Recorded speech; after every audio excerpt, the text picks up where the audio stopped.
안녕하세요. 아침 일찍 고속도로에 나왔습니다. 시원하게 뚫린 길을 달리니 마음도 덩달아 시원해집니다. 제가 요새 일상이 좀 갑갑했나 봅니다. 오늘은 근사한 섬과 아찔한 전망대, 그리고 노을까지 하루에 즐길 수 있는 멋진 장소를 소개해 드릴게요. 오늘 첫 여행지는 충남 홍성군청입니다. 갑자기 왜 군청으로 가는지 의아하실 수도 있는데요. 영상을 보시면 그 이유를 자연히 알게 되실 거예요. 저 앞에 홍주성 조형문이 보이네요. 저는 일단 홍성군청 공영주차장으로 갔는데요. 대상회로 찾을 곳이 없어 좀 애를 먹었습니다. 간신히 차를 대고 홍주 읍성으로 향했습니다. 홍주는 홍성의 옛 이름이라고 합니다. 지금의 홍성은 1914년 일제에 의해 홍주와 결성이 통합되어 지금의 홍성군으로 개편된 거라고 하네요. 제가 가고 있는 방향은 홍주 읍성의 남문인데요. 홍하문이라고 합니다. 가까이에서 보니 웅장한 맛이 있네요.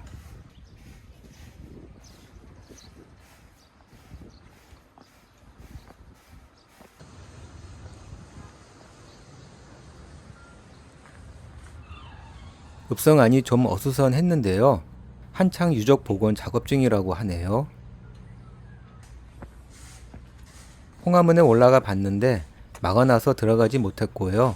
여기서 보는 것으로 만족해야겠네요.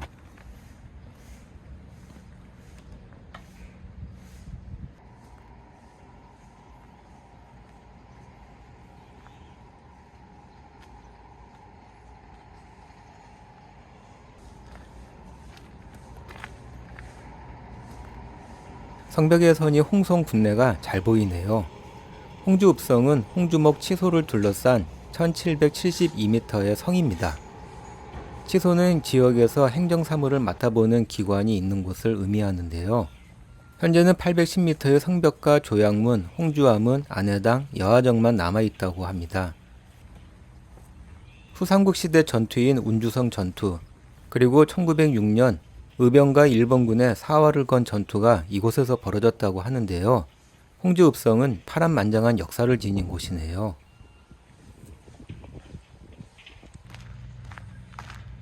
성 안으로 1, 2분 정도 걸어가면 왼편에 홍주성 역사관이 있습니다.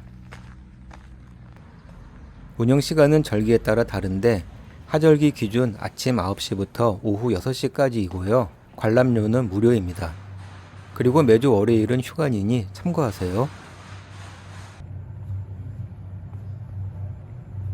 홍주성 역사관은 홍주 읍성의 역사에 대해 자세하게 살펴볼 수 있는 공간입니다. 홍주의 정치적 지주였던 조선 영조 때의 학자 남당 한원진의 육분도 보입니다. 나중에 가게 될 남당항은 그의 호를 따서 만든 이름이라고 해요.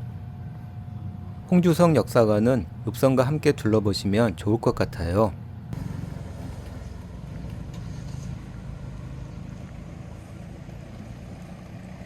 군청 방향으로 걸어가면 홍주하문이 보입니다. 홍주하문은 홍주의 지방관, 즉 홍주 목사가 근무하던 안해당의 바깥문이라고 합니다. 지금은 홍주하문 안쪽에 홍성군청이 자리 잡고 있습니다. 역사의 유적지 안에 군청이 있다는 것이 좀 생소하기도 한데요. 어떻게 보면 군청이 자리를 기가 막히게 잘 잡은 것 같네요.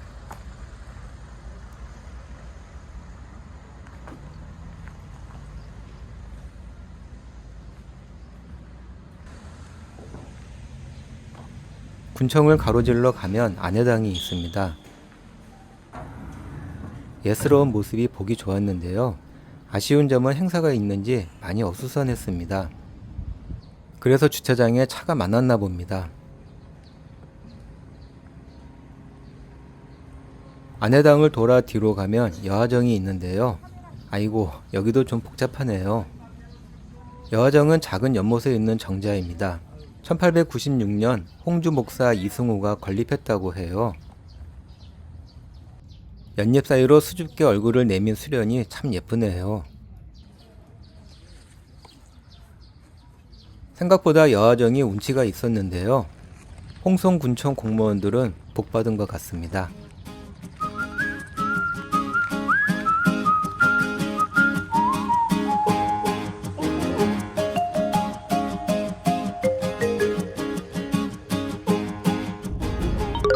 다음 목적지인 남당항으로 향했습니다.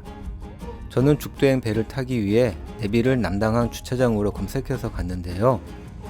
도착하고 보니 남당항 주차장 바로 앞에 있는 여객터미널은 개관 준비 중이었습니다. 죽도행 배를 타려면 남당항 매표소나 홍주 해운으로 검색하셔서 가야 합니다. 여객터미널이 있는 남당항 해양분수공원은 여객터미널이 준비 중이라 그런지 분위기가 좀 썰렁하네요. 배 타기까지 시간이 좀 남아서 온 김에 둘러보기로 했습니다. 바닥에 그려진 트리가트가 인상적이었는데요. 공원을 따라 길게 그려져 있어서 보는 재미가 있습니다. 꽤 그럴싸하네요.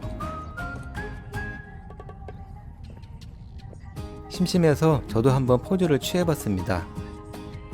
현장에서는 실감 났는데 낮게 촬영해서 그런지 효과가 많이 반감된 듯하네요. 서둘러서 점심을 먹고 남당항 매표소로 향했습니다. 남당항 매표소는 남당항 주차장에서 약 1.2km 정도 더 가야 하는데요. 방파제를 따라 빙 돌아가시면 됩니다. 차는 매표소 옆에 주차하시면 됩니다. 죽도로 가는 배는 평일에는 5번, 주말에는 6번 있고요. 매주 화요일에는 휴항이니 참고하세요. 저는 1시 배로 들어가서 3시 30분 배로 나올 생각입니다. 매표하려면 승선 신고서를 작성해야 하고요. 신분증은 꼭 지참하셔야 합니다.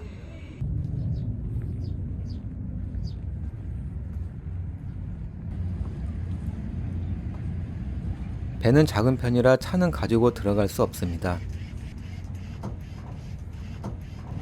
죽도는 남당항 매표소에서 워낙 가까워 여기서도 보이네요. 드디어 죽도로 출발합니다. 죽도는 홍성군 유일의 유인도인데 본섬 1개와 11개의 무인도로 이루어져 있습니다. 면적은 아주 작아서 죽도 약 16개가 모여야 겨우 여의도 면적이 된다고 해요. 정말 작죠? 어느덧 죽도에 다 와가네요. 하얀 등대가 인상적입니다. 죽도까지 배로 10분 정도 걸렸습니다. 배에서 내리니 어촌 풍경이 펼쳐집니다. 선착장 바로 앞에 죽도 둘레길 탐방로가 보이네요. 저는 지금 10번 제2조망쉼터 바로 아래 있고요. 제2, 제3, 제1 조망쉼터 순으로, 그러니까 시계 방향으로 섬을 한 바퀴 돌아보기로 했습니다. 죽도 둘레길은 길마다 언덕이 있고 정상에는 전망대가 있는 것이 특징입니다. 거리는 조망쉼터를 포함해도 3km 정도밖에 안 되고요. 한두 시간이면 충분히 돌아볼 수 있습니다. 본격적으로 섬 트레킹을 시작해 보겠습니다. 둘레길 입구부터 대나무가 정말 많았는데요.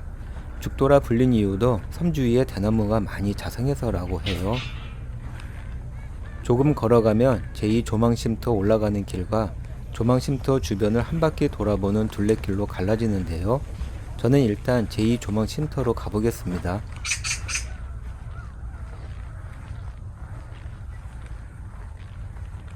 대략 40m 정도 언덕길을 오르면 제2조망쉼터가 나오는데요. 힘들지 않아서 정말 좋네요. 조망쉼터에서니 죽도항과 제가 타고 온 배가 보이네요. 풍경이 정말 멋집니다.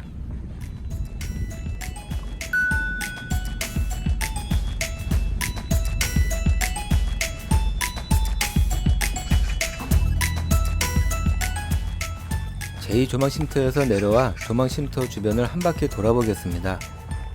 둘레길은 야자 매트가 깔려 있어서 걷기 편하고요. 중간중간 쉴 수 있는 공간도 마련되어 있습니다.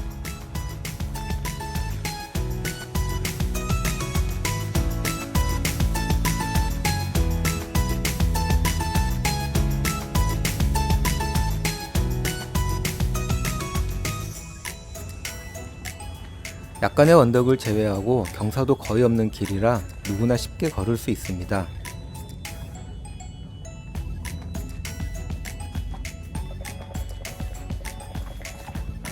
(10분도) 안 걸려 금방 한 바퀴 다 돌았네요. 제3 조망쉼터로 가려면 계단으로 내려가야 하고요. 배가 정박해 있는 곳을 지나 아일랜드 식당 표지판이 있는 왼쪽으로 가시면 됩니다.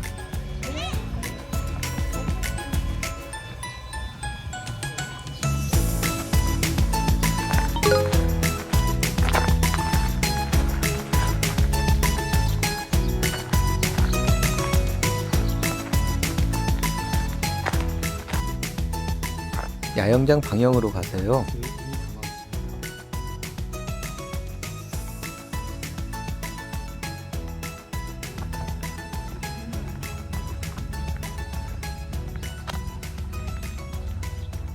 왼쪽으로 바다를 끼고 걸어가면 순정인의 민박이 나오고요. 오른쪽 야영장 방향으로 가면 됩니다.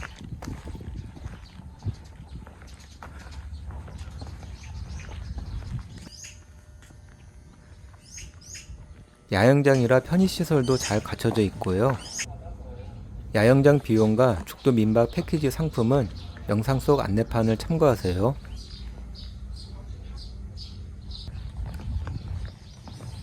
야영장은 데크길 왼쪽 제3조망쉼터 방향 쪽에 있습니다.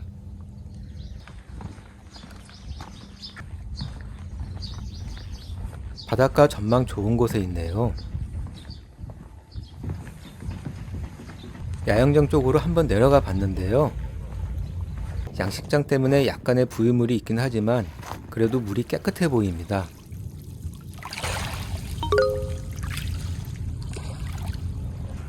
제3조망쉼터는 야영장에서 바다를 끼고 위로 올라가면 됩니다. 헬기장을 지나면 다시 나무 데크길이 나오는데요. 이곳 분위기도 참 좋습니다.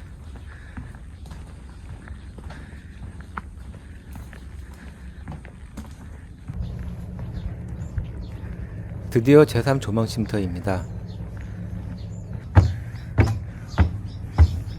배에서 내린 지 벌써 1시간이 다 되었네요. 풍경이 정말 예쁩니다. 아까 제2조망쉼터에서 본 풍경보다 훨씬 보기 좋은데요. 시야도 확 트여 있고요. 저는 죽도 둘레길 중에서 이곳 풍경이 가장 좋았고 기억에 남습니다. 이제 저기 보이는 제1조망쉼터로 가보겠습니다. 제1조망쉼터로 가려면 왔던 길을 되돌아가야 합니다. 야영장을 지나 다시 선착장 방향으로 가면 제1조망쉼터 표시가 나오는데요.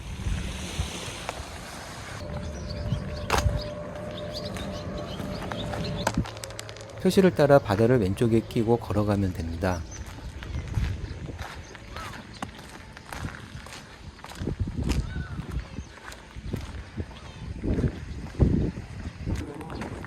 대략 200m 정도 걸으면 데크길이 나오고요.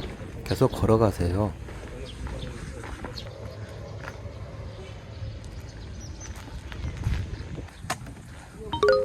제1조망쉼터로 가는 길은 바다를 끼고 데크길이 이어져 있어서 풍경이 참 좋습니다.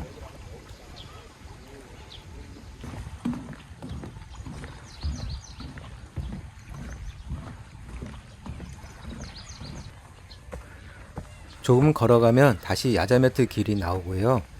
약간의 언덕을 오르면 다시 평탄한 길이 이어집니다. 중간에 전망대가 있는데요. 죽도는 어디에서 보든 풍경이 예술인 것 같습니다. 바닷물도 굉장히 깨끗하고요. 오늘 날씨만 받쳐줬다면 더 좋았겠다는 생각이 들었습니다. 이 길도 분위기가 좋습니다. 중간에 제1조망쉼터로 올라가는 길이 있는데요. 저는 먼저 용난 둔벙부터 둘러보기로 했습니다.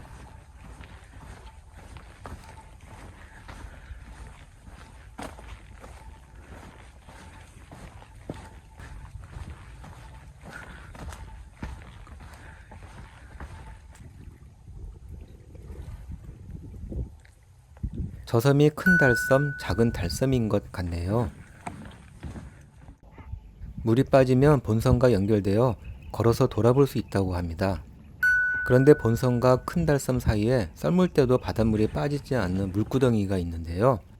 죽도 사람들은 이 물구덩이를 용이 승천하다가 떨어져 생겨난 것이라 해서 용난 둔벙이라고 부릅니다.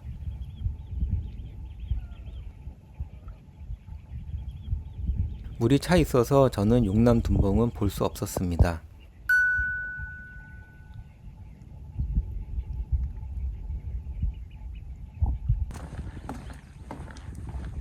이제 제1조망쉼터로 올라가 보겠습니다.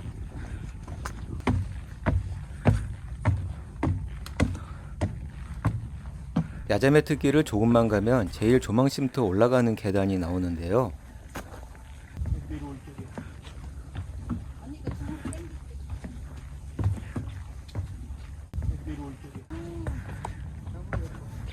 제일 조망쉼터를 오르니 제일 먼저 판다가 반겨주네요.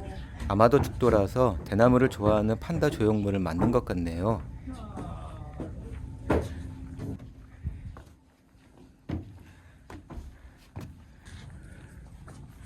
여기는 죽도항 방향 전망이 좋은 편입니다.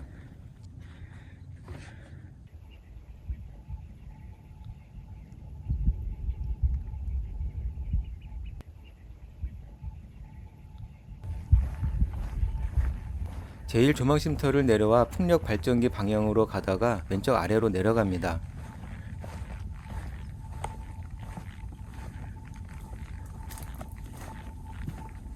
계단에서 내려다 보이는 풍경도 보기 좋네요.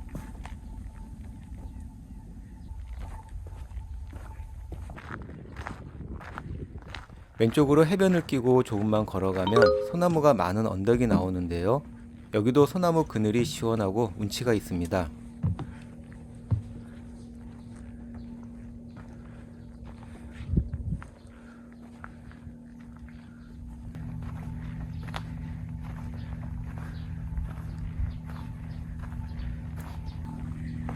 전망 데크가 널찍하네요. 왼쪽으로는 좀 전에 다녀온 제일 조망쉼터가 보입니다.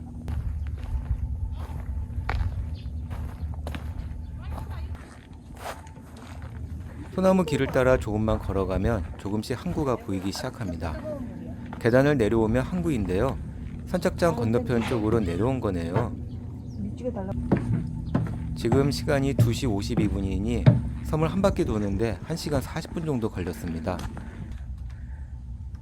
선착장 쪽으로 가니 소라 껍데기를 묶어 놓은 게 엄청 많아서 호기심에 주민분에게 여쭤봤는데요. 쭈꾸미를 잡는 거라고 하네요. 물속에 담가 놓으면 쭈꾸미가 그 속으로 들어간다고 합니다. 아마도 아늑한 집으로 착각하나 봅니다. 죽도는 대하, 세족에 쭈꾸미가 많이 잡히는 곳이라고 하네요.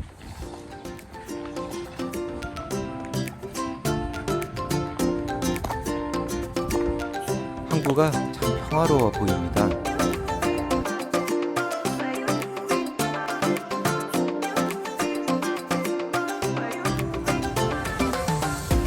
시간 여유가 있는 분들은 이곳에서 야영이나 민박을 하셔도 좋을 것 같습니다. 좀 쉬다가 남당항으로 가기 위해 배에 올랐습니다. 멀어지는 죽도가 참 아쉽게 느껴지네요. 느긋하게 놀멍시멍하기 좋은 섬인데요. 여러분도 섬에 한번 와보시길 강추드려요.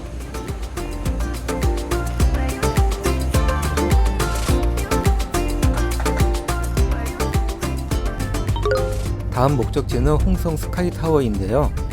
남당항 매표소에서 12분 정도 걸립니다. 차는 스카이타워 앞에 주차하시면 됩니다. 홍성 스카이타워는 지난 5월에 개장했는데요. 높이가 65m나 되는 초대형 전망대입니다. 와, 진짜 높네요. 입장료는 성인, 청소년, 어린이 모두 동일하게 3,000원입니다. 원래 2,000원은 홍성사랑 상품권으로 돌려주는데 아직 준비가 안 돼서 한시적으로 1,000원만 받으시네요. 이용 시간은 절기마다 다른데 요즘은 아침 9시부터 오후 8시까지이고요. 매주 월요일은 휴관이니 참고하세요. 엘리베이터를 타고 올라가면 되고요. 관람 동선은 3층 전망대를 먼저 들리고 2층 전망층으로 내려가는 것이 일반적입니다. 천수만의 탁 트인 풍광이 시원하게 펼쳐집니다. 저기 죽도도 보이네요.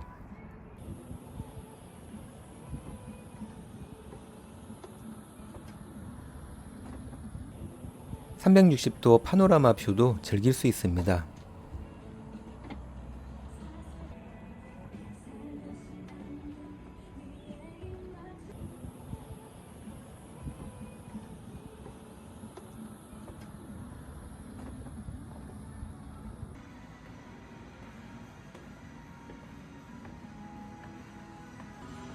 (2층으로) 내려가 봤는데요. 여기도 투명 바닥이네요. 교동도 화교산 전망대처럼 좀 무섭습니다. 왜 요즘은 전망대를 다 투명 바닥으로 만들까요? 3층과 비슷한 전망이라 무서워서 그냥 내려가기로 했습니다. 제가 겁쟁이가 아닌데 여기는 많이 무섭네요. 스카이타워 뒤편으로 산책로가 조성되어 있는데요. 시간이 되면 여기도 둘러보시면 좋습니다. 산책로는 모섬에 있는 속동 전망대까지 이어져 있고요. 천천히 걸어도 15분 정도면 다녀올 수 있습니다. 그리고 나무 데크로 되어 있어 걷기에도 편합니다.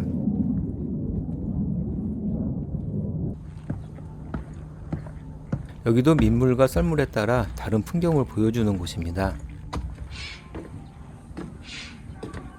전망대로 올라가니 먼저 돌고래 조형물이 눈에 들어옵니다. 전망대가 작은 배 모양이네요. 마치 배에 서 있는 기분이 듭니다. 타이타닉 전망대로 불리는 이유가 여기 있었네요. 전망대에서 바라보는 천수망 풍경이 일품입니다.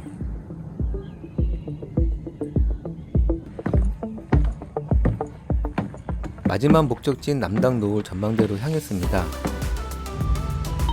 홍성 스카이타워에서 차로 8분 정도의 거리로 아주 가깝습니다.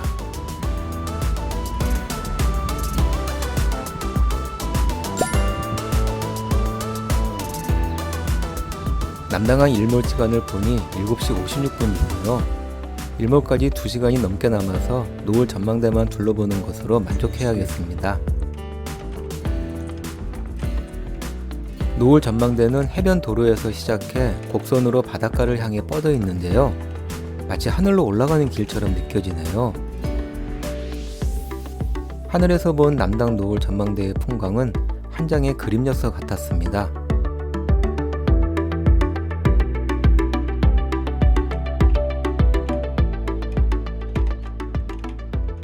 시간이 된다면 낙조를 배경으로 인생사진을 담아도 좋겠네요. 홍성은 지루할 틈이 없었던 즐거운 여행지였습니다. 오늘 여행은 여기까지입니다. 시청해주셔서 감사합니다.